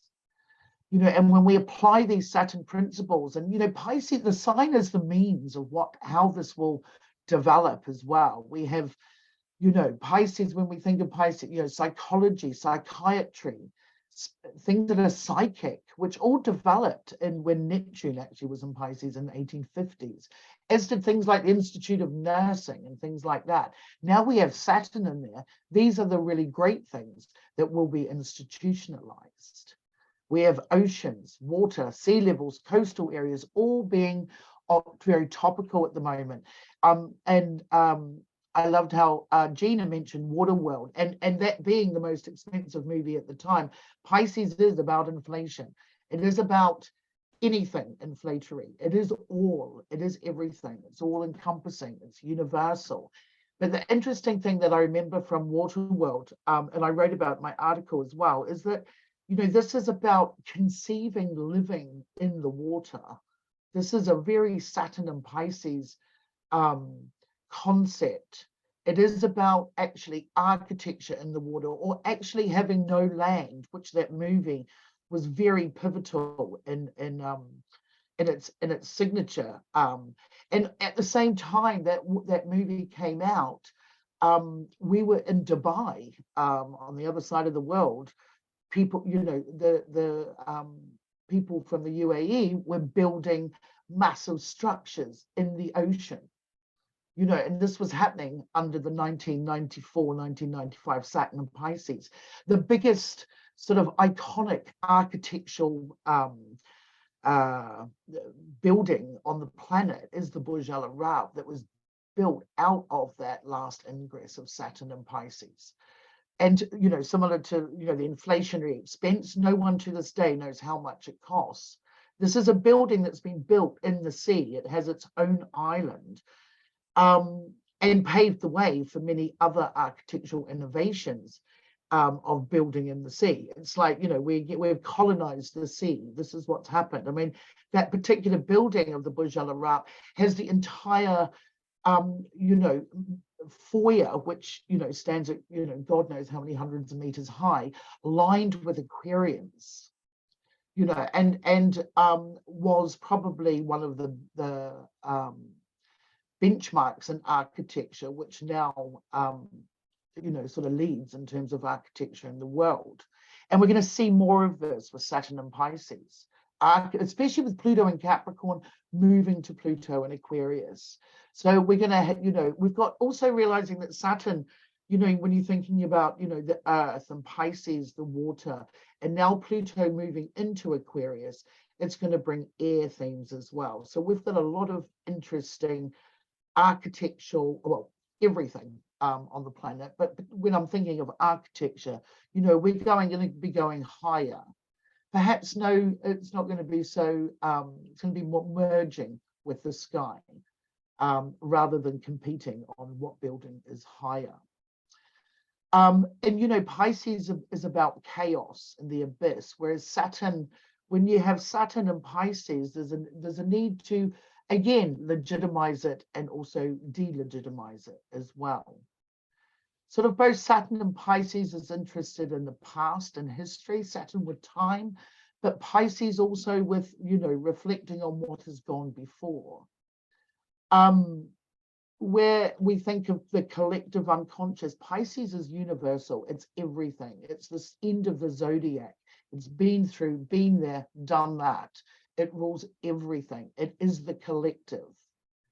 And I'm also in 1848, of course, we had Karl Marx bring out the Communist Manifesto. Now, you know, again, we live in quite a different world than we did then, but you're going to have, particularly with Saturn, Neptune, and Pisces, like it was in 1848, you're going to get people questioning our economic system, which we pretty much have done since Pluto went into Capricorn, I think, in 2008. And we're reminded of that again this week with the fall of, you know, several banks, mainly Silicon Valley, in the last week, since Saturn has gone into Pisces. Regulated again, it's about regulation, and we'll come to the chart and I'll talk about that a bit more in a second. But you know, Pisces is emotional. It's and we're going to see so many, and it's just beautiful watching these three presentations on looking at the arts, because the arts are going to be the means of expression through this particular era. So it is going to be the film industry. I mean, it's when Gina put on the Pulp Fiction, someone has asked, well, people have said, what does it feel like with Saturn and Pisces and Pluto and Aquarius? And I said, all I can hear is the theme song to Pulp Fiction. And that's exactly, you know, that theme song is very much Saturn and Pisces with Pluto coming into Aquarius. It's that theme song, Pluto of Pulp Fiction. It's also going to be dance, you know, really the genres of dance that are going to come out is going to be, you know, amazing. It's going to be wonderful. The same with music, the musical instruments that come out,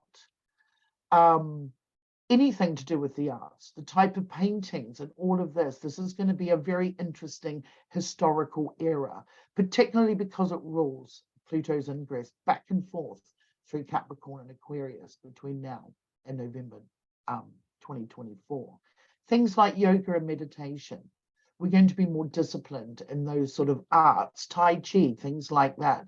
Somewhere where we can be at one, you know, with our place, and particularly with Pluto and Aquarius, our place in the universe, not just in the world, our place in the universe is going to become important. And so however means we get there, I mean, I'm reminded as I talk now, there's probably much to be learned from, you know, Aboriginal Indian in Australia. The Aboriginals, you know, they have dream world. They have dream world, and that is part of their infrastructure. They think quite differently in terms of other people on the planet. They have, you know, and their history and the way they think is rich, and we could learn much from them with that. And that is a very much a dream world sort of concept. And when we think of Saturn and Pisces, they do share some things. Now, this may seem very negative, but it's not. It's actually how most people feel in the world today. There is so much despair. This is very post-COVID. And when we had COVID, of course, in 2020, we had a huge stellium in Capricorn and also in Pisces throughout much of that year. So those themes are brought back, and these themes can be related to that sort of period, whatever your views are on that period. But this is what people experience everywhere in the world. And this is another thing. Pisces is global, it's universal.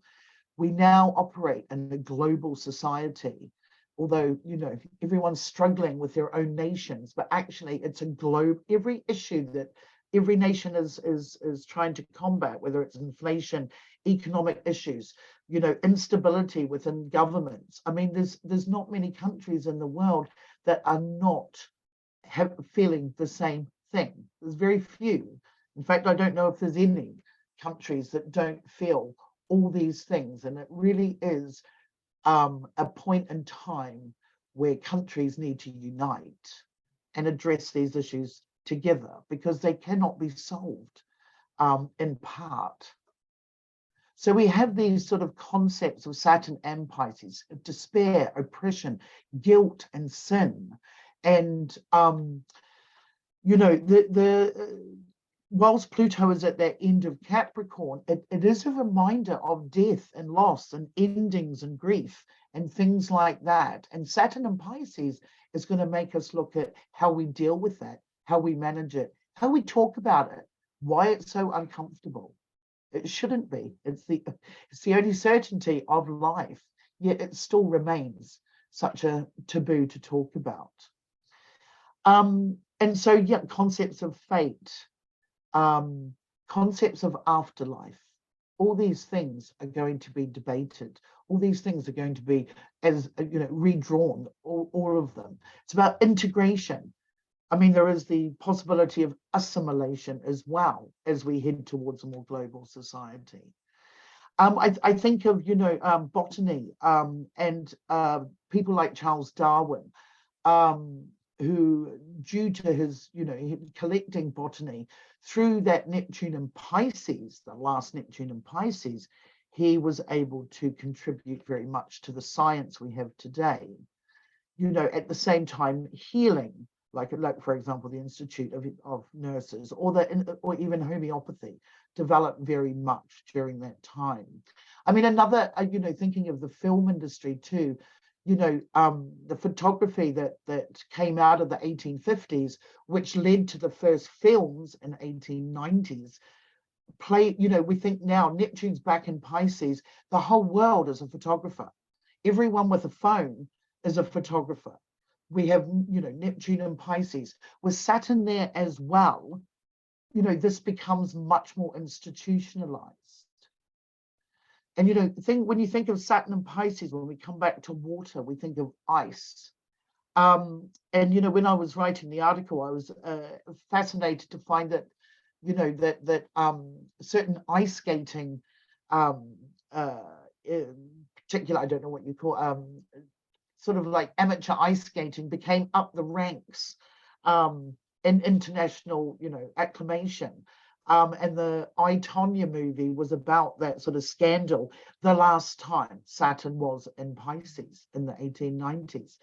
But now we're sort of, brought, with ice, where the ice caps melting.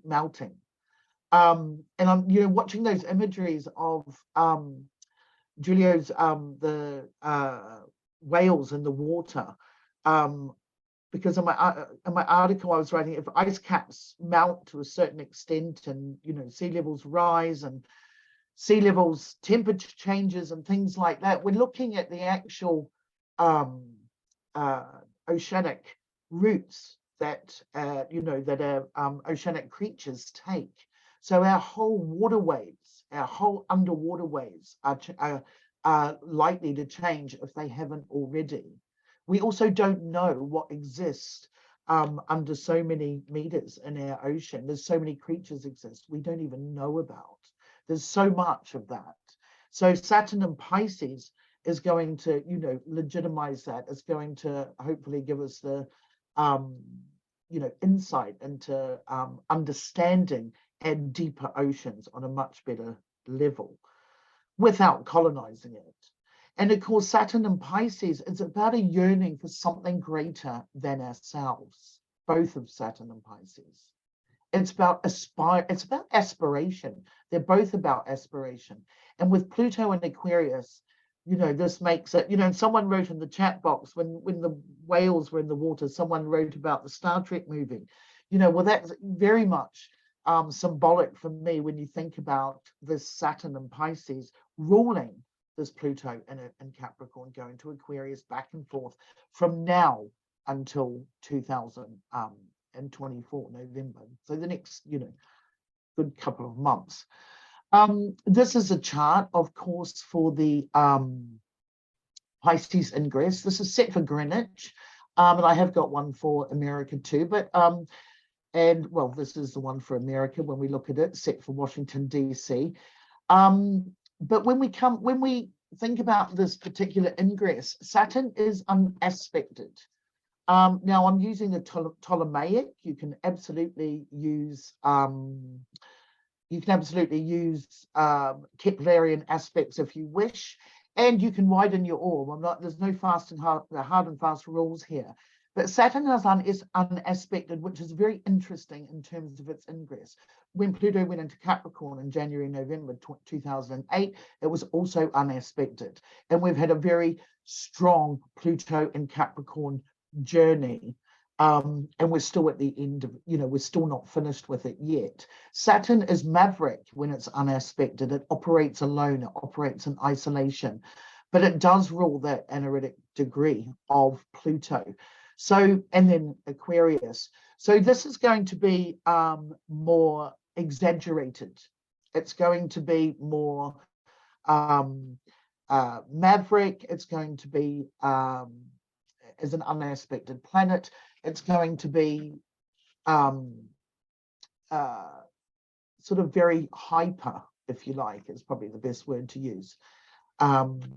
It's definitely spotlighted, and it's going to be dominant in society and all our lives. I mean, from a personal level, you look for Jupiter. It's going into Pisces. Where is Jupiter in your chart? How does that relate? But this ingress is very interesting in that you have set for the Greenwich Mean Time. Pluto is angular, as is Jupiter. And you have a stellium in Aries. And I can't remember which one of the previous speakers were talking about, fighting for something. And we're going to have that. We're going to have that with the stellium in Aries. There is going to have to be a fight. And of course, Pisces rules the underdog, as several of the speakers mentioned. It rules the oppressed. So there is going to be, a lot of sacrifice, a lot of compassion that's going to be required. I mean, we have a refugee problem around, particularly on this side of the world, in the UK and Europe. And it's the issues on that, and the people's engagement with that is, and it's very divided, as a lot of things still are. There's so much divisiveness, and this is very much attributed to Pluto and Capricorn's journey through Pluto's journey through Capricorn. Saturn and Pisces gives us an opportunity to unite, because this divisiveness on several issues, whether it be politics, social media, or just, our world view, it's so divided that this does present an opportunity to do that. If we look at the world map, when we think of the ACG for Saturn's ingress into Pisces, America plays a very big part of that. Here, Pluto sits on the midheaven, which is what Saturn rules. It goes straight through here, and Uranus is on the ascendant. So you find, if you look at the ingress set for America, Pluto is very near Washington, DC, Uranus on the midheaven, and Uranus is very close on the ascendant. This is quite radical change. And this is also very much plays into the when we think of the Silicon Valley Bank. This was the New York regulation board, whatever the regulatory board, whatever they're called, were the ones that played a part in that, of course.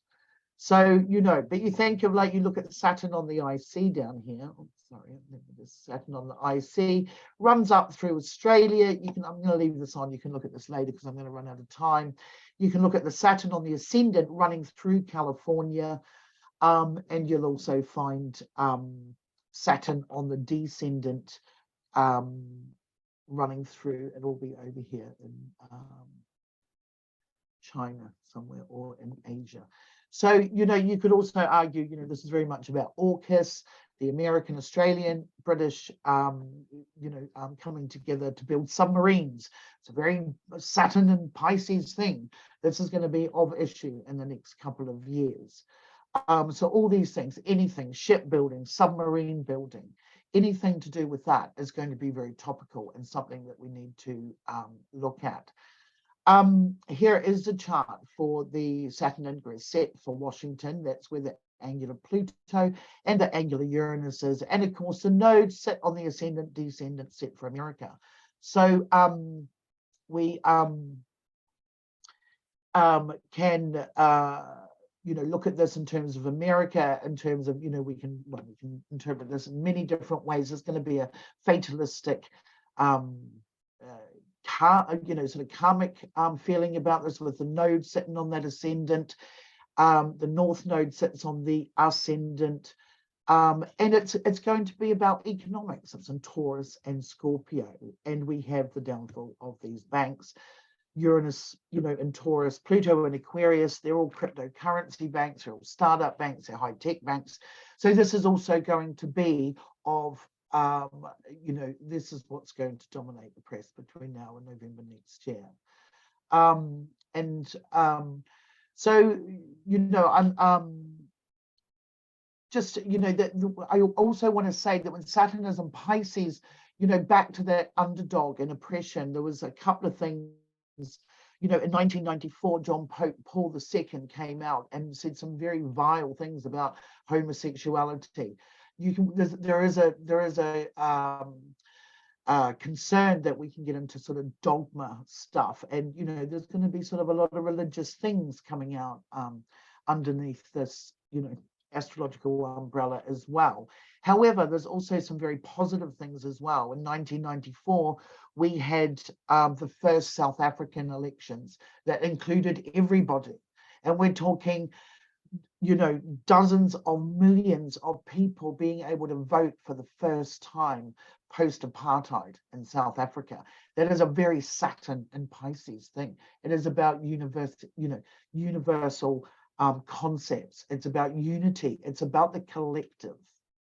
But with that, we need to address a new form of economics, a new form of politics, and things like that, without becoming dogmatic. And just wanted to finish with, really, when I think of Saturn and I think of Pisces, I come from a family who's quite musical, and I come from a family who some can read music very, very well, and some who can't. And so I wanted to put up here, when someone reads music really well, it's called sight reading. They are the composers of, the most amazing symphonies, when you can look at symbols and used in music to represent musical sounds. And even though, it's only through discipline, it's only through Saturn can you actually read music well, only through Saturn. However, it is about interpreting symbols. And as astrologers, we know very well what that means. Yet audiation is what is classified by Edward Gordon as a foundation of musicianship. It's when we hear it and when we comprehend music and our, the symphonies purely through our ear. And this is called audiation. And when you marry these two concepts up, what wonders, what amazing music can be made. And this is where I feel the twain does meet when you think of Saturn and Pisces. And I'm sorry I've gone over time, but that's me. And I'm sorry I haven't kept an eye on the chat box. But I will have a look. I'm just trying to. No worries at all, Wendy. Sharing, just trying. Oh, here we go. I found it. Sorry. No apologies needed. That was beautiful. Thank you. Thank you. So that wraps up our OPA Live for the presentations. I'd like to thank all of you presenters for amazing presentations, all of them fantastic. And I thought that the order that they went was great as well. So I'd like to open it up for some discussion. If anyone has any questions, you're welcome to enter them in the chat. If all 50, 60, however many of them you are, throw me a question at once, it'll be hard to find them, but feel free to ask any questions. Happy to have a little discussion here with our presenters, our panelists. So far throughout the whole event here, we haven't really received many questions, mostly just some tons of praises for all of your presentations. So thank you and well done. I did see there was a question about the fogs in London early on, so I could answer that. There was a question about were there any astrological significators for when the fogs of London began to be painted? And without going back and looking, I believe Impressionism started to kick up around the 1870s. And so the Impressionist artists would have been born right around when Neptune, Saturn were conjoined and discovered. And so then they would come of age and be the painters of the Impressionistic period. And I would have to like double check, but I think that's correct. Let's Thanks, Giulio. well, and I would say also Pluto at around 1800, from 1800 to what was it, about 1846, 50 is the bulk of the Romantic period, and so Pluto was in Pisces, giving an overlay to the century, really setting the tone for what would then become Impressionism, and all the gloss and glamour of the decadent period. Yeah. And what's beautiful about that period of the Romanticism period too, Giulio, is I think, which I love what you were writing, I thought it was just wonderful, and I'm going to rewatch it because it was so lovely, is that people returned to paganism and nature during that Romantic period, and that era. And when you think of Saturn and Pisces, I think people will be much more drawn to that, perhaps with being disillusioned with, what stands at the moment. So there'll be some return, maybe, perhaps. Very interesting. Yeah. Maybe archetypal astrology kind of goes in that direction, or winks in that direction. So maybe we'll see something come up in that area. Yeah, thank you. We got a comment here from Cynthia Crosby to all of us here that Ticketmaster is restructuring so that concert tickets aren't so expensive. I just heard about this yesterday as well. I believe the band The Cure that's going on tour for the first time. It seems like they tour once every 10 years, and it's I think it's fascinating and fantastic that a band that is probably just going out there to have fun again and make a little more money for themselves, but they're the ones out of all the people that could have complained to Ticketmaster to lower their own ticket prices, like Taylor Swift, etc. It's The Cure that's doing it, but it's and they actually did honor The Cure's request and reduce some prices of their tickets. So again, that is definitely makes me think of the Saturn and Pisces as well. Thank you, Cynthia. It's the That's interesting. Yeah, the Gothic. Yeah, that's right. Back to the Brontes.